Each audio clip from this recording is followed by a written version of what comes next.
Maka sejak saat itu surat ini menjadi surat pribadi dari Allah kepada semua hamba yang pernah merasakan apa yang dirasakan Nabi. Kehilangan, ketakutan, kebingungan, hilang arah, sedih, kecewa. Maka siapapun yang pernah merasakan perasaan seperti itu, apapun alasannya, mau urusan agama, mau urusan dunia, mau urusan keluarga, mau urusan karir, pekerjaan, mau urusan percintaan, apapun alasannya, ketika dia merasa sedih seperti itu, maka Allah menjapri dia dengan kalimat yang lembut. Hambaku, ma wadda'aka rabbuka wa ma qala. Tuhanmu gak pernah ninggalin kamu, apalagi benci kepadamu.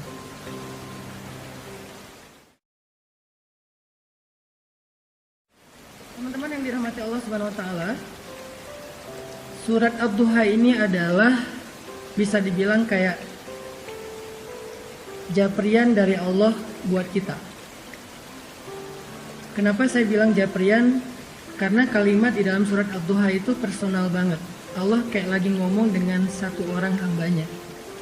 Makanya kalau misalnya teman-teman lagi baca surat Ad-Duha, cobalah teman-teman rasain kita tuh lagi baca sebuah japrian dari Allah yang khusus buat kita. Jadi ketika Allah ngomong kamu di dalam surat Ad-Duha itu, kamu di situ adalah saya. Kamu di situ adalah teman-teman. Kamu di situ adalah kita yang sedang membaca surat Ad-Duha, bukan orang lain. Makanya Allah gunakan kata kamu. Seperti kalimat ma wadda'aka rabbuka wa ma qala. Wal akhiratu khairul laka minal ula, dan seterusnya. Tuhanmu, mu di situ adalah saya, kita. Tidak pernah benci kepada engkau, wahai hambaku. Engkau di situ adalah kita, saya. Apalagi meninggalkanmu. Sesungguhnya akhirat lebih baik bagimu nanti daripada dunia. Jadi semua kata kamu, baik dalam bentuk berita maupun perintah atau larangan di dalam surat Ad-Duha, itu adalah kalimat japrian dari Allah untuk kita. Sehingga ketika kita membaca surat Ad-Duha di malam hari, saat tahajud, apalagi ketika lagi sholat, maka coba teman-teman hayati, coba teman-teman rasakan kalau Allah lagi ngomong berdua dengan teman-teman. Itu rahasia dari tadabbur surat Ad-Duha. Coba rasakan Allah tuh lagi ngomong berdua dengan teman-teman. Allah tuh lagi japri khusus ke nomor teleponnya teman-teman. Allah tuh lagi pengen menghibur teman-teman yang sedang sedih. Allah tuh lagi pengen menghibur kita yang sedang galau. Allah tuh lagi pengen menghibur kita yang sedang terluka. Allah tuh pengen menghibur kita yang sedang lemah dan merasa gak berdaya. Coba rasakan betapa indahnya kita dihibur oleh Allah. Kita dihibur oleh zat pemilik langit dan bumi. Kita dihibur oleh yang maha kasih sayangnya berlimpah. Kita dihibur oleh zat yang maha indah. Kita dihibur oleh zat yang paling penyayang. Allah itu punya rasa kasihan yang sangat besar kepada kita. Lebih daripada kasihan seorang ibu kepada hambanya.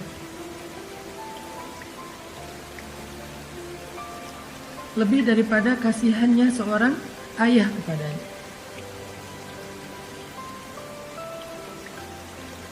Lebih daripada kasihannya seorang suami kepada istri,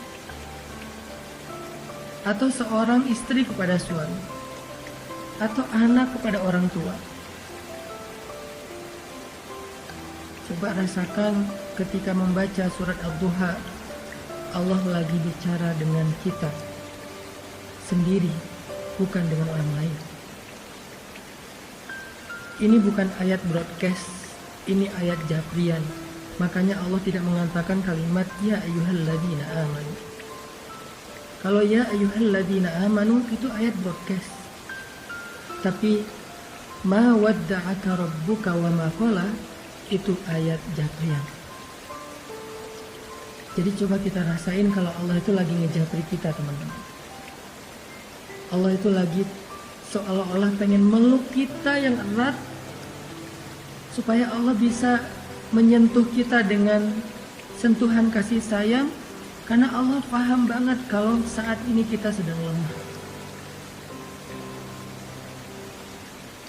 Karena Allah paham banget kalau saat ini kita sedang dalam keadaan merasa sendirian, sepi, gak punya siapa-siapa yang bisa diharapkan. Karena Allah tahu banget, ngerasa banget gimana yang kita rasain hari ini, bahwa kita itu merasa sedang kecewa. Makanya Allah pengen bicara berdua dengan kita. Itulah perasaan Nabi ketika ayat ini turun, teman-teman. Perasaan kehilangan, perasaan takut, perasaan bingung, perasaan galau, perasaan lemah, perasaan kecewa, sedih. Perasaan-perasaan itu benar-benar mengganggu Nabi sekian hari. Nabi seperti orang yang kehilangan ayah, ibu, istri, anak, pasangan sekaligus, sehingga beliau menjadi bingung harus kemana. Setiap hari bayangin, Nabi setiap hari naik ke bukit yang ada di kota Mekah, memandang ke langit, pengen ngadu sama Allah. Nabi itu pengen ngadu sama Allah, ya Allah, saya punya banyak masalah. Kemana engkau ya Allah? Ya Allah, saya punya banyak masalah, kemana Jibril? Nunggu lama di atas bukit, Jibril gak turun. Akhirnya Nabi pulang ke rumah. Besok balik lagi, ngadu lagi, manggil. Turun lagi dari bukit tanpa bertemu dengan Jibril. Berhari-hari. Ada ulama yang mengatakan 12 hari, ada yang ulama mengatakan hampir 1 bulan dalam puncak perasaan galau dan khawatir yang luar biasa itu. Tiba-tiba Allah Subhanahu wa Ta'ala menurunkan surat Ad-Duha. Allah utus Jibril. Allah katakan melalui malaikat Jibril, 1 kalimat, 1 japrian, 1 ayat, 1 surat khusus buat Nabi. Kalimatnya, ma wadda'aka rabbuka wa ma qala. Tuhanmu gak pernah ninggalin kamu dan tidak juga benci kepadamu, Muhammad. Tiba-tiba Nabi seperti merasa, ya Allah, hampir saja saya merasa kehilangan. Hampir saja rasa takut itu mencelakai saya. Hampir saya merasa putus asa dengan kesendirian. Tiba-tiba Allah mengatakan, Abdi, Habibi, hambaku, kekasihku Muhammad, ma wadda'aka rabbuka wa ma qala. Tuhanmu gak pernah ninggalin kamu. Coba lihat betapa lembutnya Allah bicara dengan Nabi. Tuhanmu gak pernah ninggalin kamu. Itu seperti ketika seorang ayah bilang, ayah gak pernah ninggalin kamu, wahai nak. Ayah tuh gak pernah ninggalin kamu. Allah gak mengatakan, aku gak ninggalin kamu, bukan. Tuhanmu berarti seperti menyebut kalimat yang lembut. Sama kayak kita memanggil anak kita, ayah sayang sama kamu, bukan aku sayang sama kamu. Ini adalah kalimat yang sangat lembut dari Allah. Ma wadda'aka rabbuka wa ma qala. Tuhanmu gak pernah ninggalin kamu, apalagi benci sama kamu. Dan setelah Nabi membaca surat ini, lalu surat ini ditulis oleh para sahabat di dalam mushaf, maka sejak saat itu surat ini menjadi surat pribadi dari Allah kepada semua hamba yang pernah merasakan apa yang dirasakan Nabi kehilangan, ketakutan, kebingungan, hilang arah, sedih, kecewa, maka siapapun yang pernah merasakan perasaan seperti itu, apapun alasannya, mau urusan agama, mau urusan dunia, mau urusan keluarga, mau urusan karir, pekerjaan, mau urusan percintaan, apapun alasannya, ketika dia merasa sedih seperti itu, maka Allah ngajapri dia dengan kalimat yang lembut. Hambaku, ma wadda'aka rabbuka wa ma qala. Tuhanmu gak pernah ninggalin kamu, apalagi benci kepadamu. Itu maksud dari surat Ad-Duha, teman-teman. Coba teman-teman nanti setelah ini kalau baca surat Ad-Duha di rumah, kalau perlu hafal surat itu karena tidak terlalu panjang untuk kita baca di dalam sholat. Setelah tahu artinya, baca dulu terjemahannya, hafal terjemahannya, nanti baca di dalam sholat ketika lagi sedih. Sholat yang nggak ada yang ganggu kita, sholat sunnah, terutama sholat tahajud. Gak apa-apa baca surat ini di waktu tahajud, karena Allah bersumpah dengan waktu malam apabila telah sunyi, bukan hanya waktu duha. Kita baca, kita hayati, Allah lagi ngomong sama kita. Allah lagi pengen menenangkan dan menghibur hati kita yang sedih. Ma wadda'aka rabbuka wa ma qala.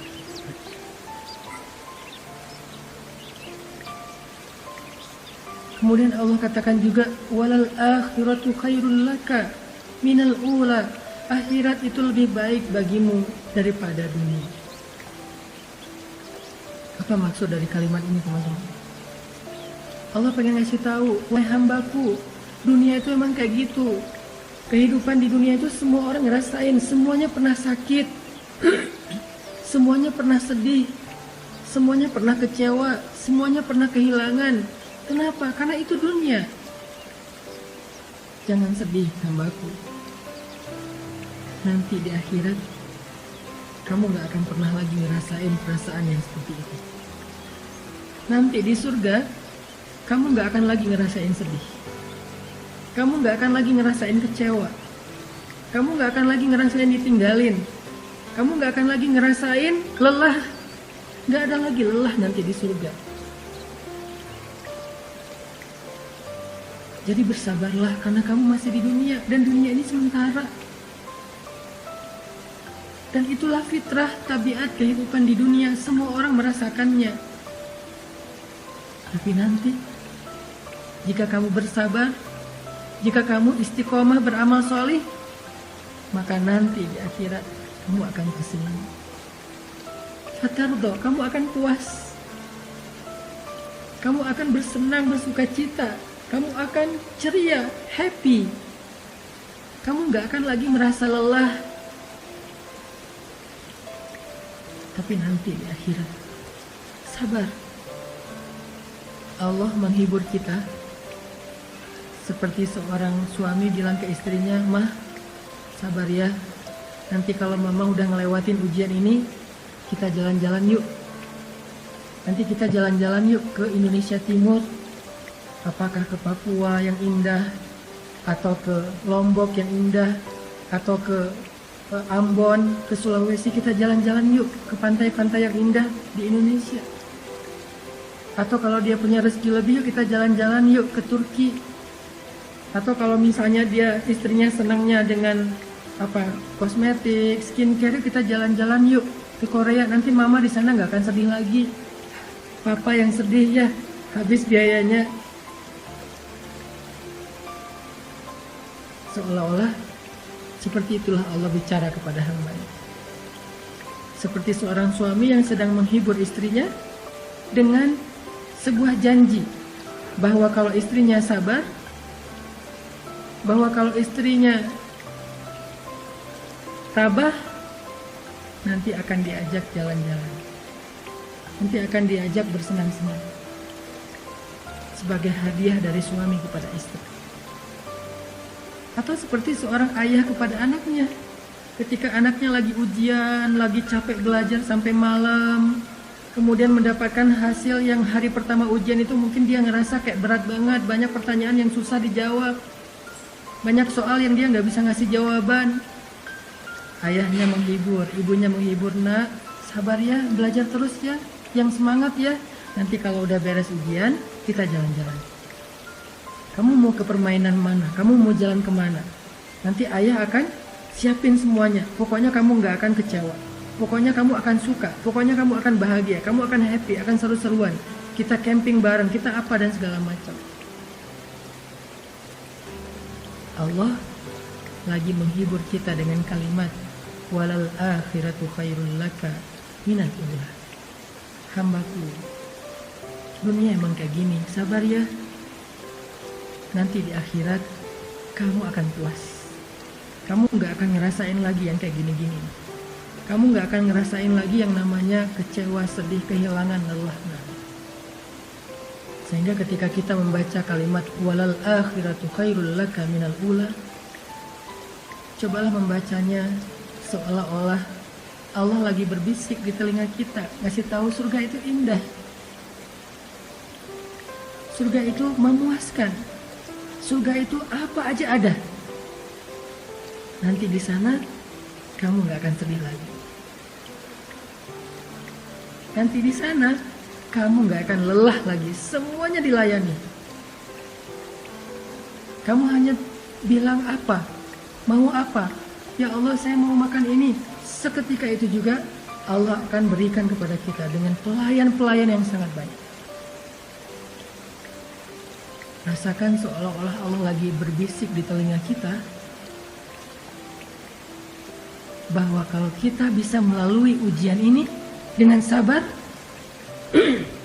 dengan istiqomah, nanti Allah akan ngajak kita jalan-jalan di surga. Dan coba dengarkan itu dengan hati.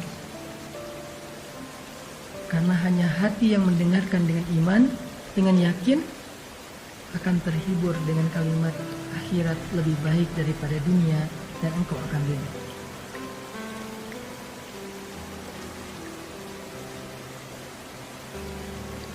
Setelah Allah katakan kalimat-kalimat ini, walal akhiratu khairul laka minal ula wala sawfa yu'tika rabbuka fatardha, maka kalimat berikutnya Allah pengen kita melihat flashback kepada masa lalu. Allah pengen kita merenungkan masa lalu kita. Siapa yang selama ini membantu kita?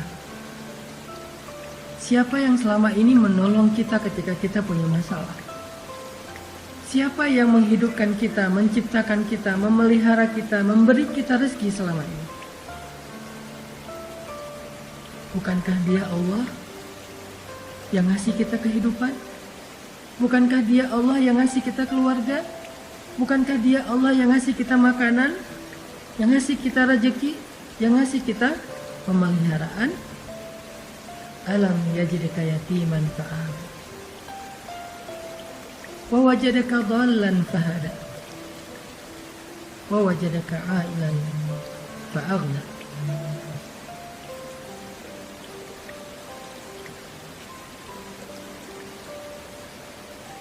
Dia yang selama ini memberikan kepada kita banyak kebaikan. Saat kita sendiri, Dia memberi kita keluarga. Saat kita dalam keadaan bingung, Dia memberi kita ide, gagasan, petunjuk, ilmu. Saat kita dalam keadaan lapar, tidak punya pakaian dan tempat tinggal, Dia beri kita kecukupan selama ini. Dan itu menjadi bukti bahwa Dia nggak pernah ninggalin kita, apalagi benci sama kita. Seolah-olah seorang kekasih mengatakan kepada pasangannya, kenapa engkau ragu dengan cintaku? Bukankah selama ini aku setia? Bukankah selama ini aku selalu mencukupkan kebutuhanmu? Aku berkorban untuk kamu. Kenapa kamu masih ragu? Aku sayang sama kamu. Seolah-olah Allah ngomong gitu sama kita. Seolah-olah dengan kata-kata alam yajidka yatiman fa'awa wa wajadaka dhallan fahada wa wajadaka ailan fa'aghna. Allah tuh pengen ngomong, aku tuh sayang sama kamu. Aku tuh cinta sama kamu. Kamu nggak ngelihat buktinya selama ini siapa yang bantu kamu, siapa yang ngasih kamu nikmat, yang memelihara kamu, yang memperhatikan kamu, yang nolongin kamu, yang kasihan sama kamu. Kenapa kamu masih ragu? Aku sayang sama kamu, kata Allah.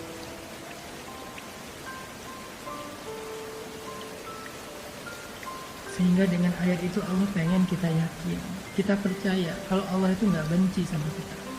Manusia boleh datang dan pergi, tapi Allah nggak pernah meninggalkan kita. Manusia boleh kadang mencintai kita, tapi tiba-tiba membenci kita, tapi Allah cintanya abadi untuk kita. Sehingga ketika kita yakin Allah nggak pernah ninggalin kita, Allah sayang sama kita, maka saat itu juga hati kita akan terobati. Saat itu juga sempitnya dada kita akan terasa. Yang terakhir, paragraf terakhir di surat itu Allah katakan, wa ammal yatim fala taqhar wa ammas sa'il fala tanhar wa amma bi ni'mati rabbika fahaddits. Apa maksudnya? Maksudnya, jangan berhenti berbuat baik. Jangan berhenti untuk menjadi orang yang bermanfaat. Kalau kamu kecewa karena berbuat baik, ada Allah. Teruslah berbuat baik. Kalau kamu merasa lelah untuk berbuat baik, ada Allah. Teruslah berbuat baik. Kalau kamu merasa capek untuk berkorban kepada seseorang, teruslah berkorban kepada seseorang yang halal bagimu, ayah dan ibumu, pasangan halalmu, anakmu, keluargamu, sahabatmu. Gak apa-apa kalau kamu kecewa atau dikecewain, tapi Allah gak pernah ngecewain kamu. Teruslah berbuat. Itu maksud dari surat Ad-Duha, teman-teman. Coba rasakan itu ketika kita sedang membacanya, apalagi di dalam sholat. Berarti kita telah membaca Al-Quran dengan tadabbur. Berarti kita sedang membaca Al-Quran dengan tafakkur. Indah banget ya surat Ad-Duha.